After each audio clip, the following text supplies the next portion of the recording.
Bienvenido a su programa Una pausa en el camino. Este es un programa que ha sido preparado para el estudio sistemático de la palabra de Dios. Le habla a su pastor y amigo Edwin Mendoza.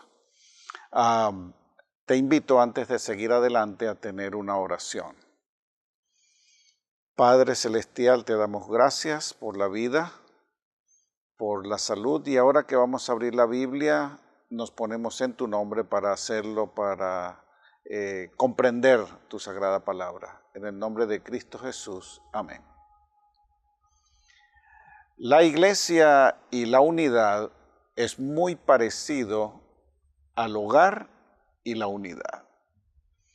Son dos elementos que van paralelos, la familia y la iglesia. La iglesia es una familia diversa, de muchos lugares, inclusive muchos idiomas.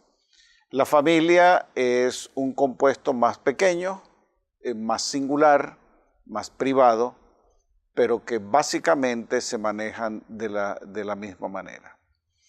Hay algunos elementos básicos para mantener, sostener, alimentar y apuntalar la estructura de la vivencia familiar. Y en esta ocasión quiero presentarles algunos puntos vitales de lo que es la relación familiar y cómo debemos sacarle provecho para que la familia sea un sitio saludable para los componentes.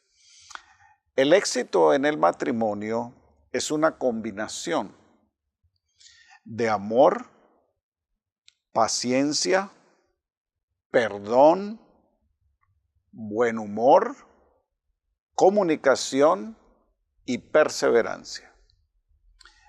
Si tomas cada uno de estos elementos y los llevas a la vivencia de la iglesia, vas a encontrar que son elementos que también cada uno es necesario. El versículo que encabeza la lección número 3 de esta semana, que es la vida en la iglesia primitiva, relata como una radiografía lo que era la relación hermanable allí en la iglesia. Y está en Hechos capítulo 2 y los versos 46 y 47. Y dice así, yo encontré 4 puntos básicos en este versículo y dice, y perseverando unánimes cada día en el templo y partiendo el pan en las casas, comían juntos con alegría y sencillez de corazón, alabando a Dios y teniendo favor con todo el pueblo. Y el Señor entonces añadía cada día a la iglesia los que habían de ser salvos. El primer elemento que encuentro sustantivo aquí en este versículo es y perseverando unánimes. Así que no solamente estaban unidos, sino perseveraban. Perseveraban quiere decir trabajaban en forma cognitiva, estaban proactivos en el sistema de estar unidos. Ahora, unidad no quiere decir uniformidad. Eso se ve en el hogar. Ahí está papá, mamá, los niños, la abuelita, el tío y los demás familiares, y ninguno es igual al otro. Inclusive puedes tener gemelos idénticos y jamás serán exactamente igual. Hay cosas que son particulares de cada individuo. Por lo tanto, el mantener la unidad en un sistema como la iglesia, básicamente lo que quiere decir es que hay que trabajarle, hay que insistir, hay que pensar de qué manera podemos conservar, perseverar, alimentar esa unidad. El segundo elemento que encontré en este versículo es, y partiendo el pan en las casas, en los hogares. Cuando tú sirves comida en la casa, estás supliendo una necesidad. Y cuando hay niños pequeños, con más razón. Por lo tanto, al reunir las familias, las damas o quienes cocinaban, tenían que tener en cuenta cuántas personas habían, de dónde venían, a los niños había que servirle primero o algunas visitas que llegaban. Por lo tanto, no era preparar la comida nomás, era planificarlo y hacerlo en forma consciente. El otro elemento que encontré es la alabanza a Dios. Alababan a Dios y teniendo favor con el pueblo. Quiere decir que el canto, la lectura de la Biblia que tenían hasta ese momento y la alabanza conducía entonces a tener un favor con el pueblo, con la comunidad. Ahora, la iglesia que se queda encerrada en sus paredes y no hace ese puente hacia la comunidad, está restándole, le está robando a la comunidad el elemento básico de la salvación. Y ellos lo hacían. ¿Por qué? Había un resultado. Si ustedes miran la última parte del versículo, hay un resultado. Y el Señor añadía cada día a la iglesia los que habían de ser salvos. Ahora, ellos no venían por casualidad.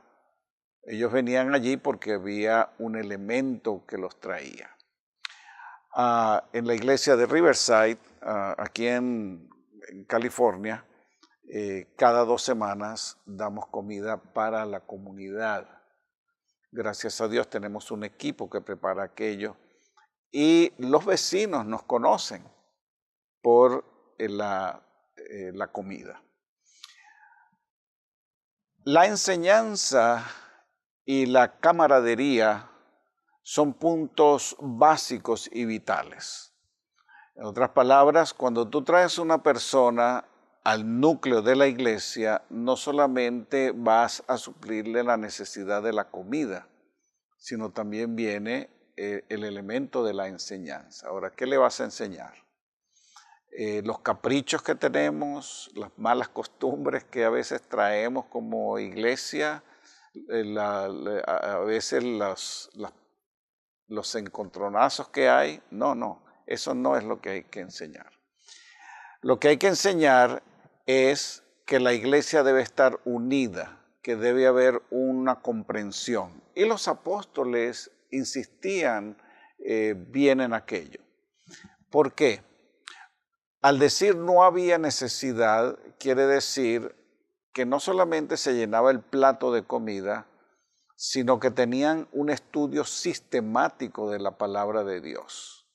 Estaban los maestros, estaban los directores, los apóstoles, los diáconos que se estaban formando también allí, y todos ellos tenían la habilidad de enseñar. ¿Qué cosa enseñaban?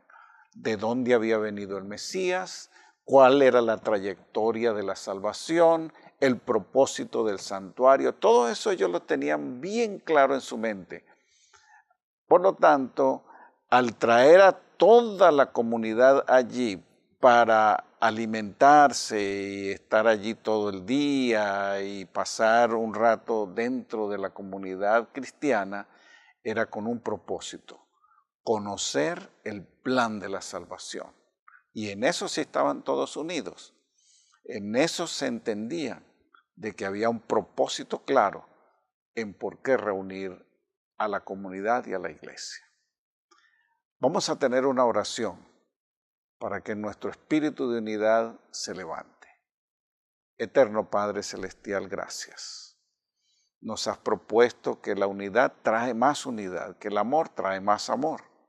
Y por esa razón queremos poner en práctica lo que hemos aprendido. En el nombre de Cristo nuestro Salvador. Amén.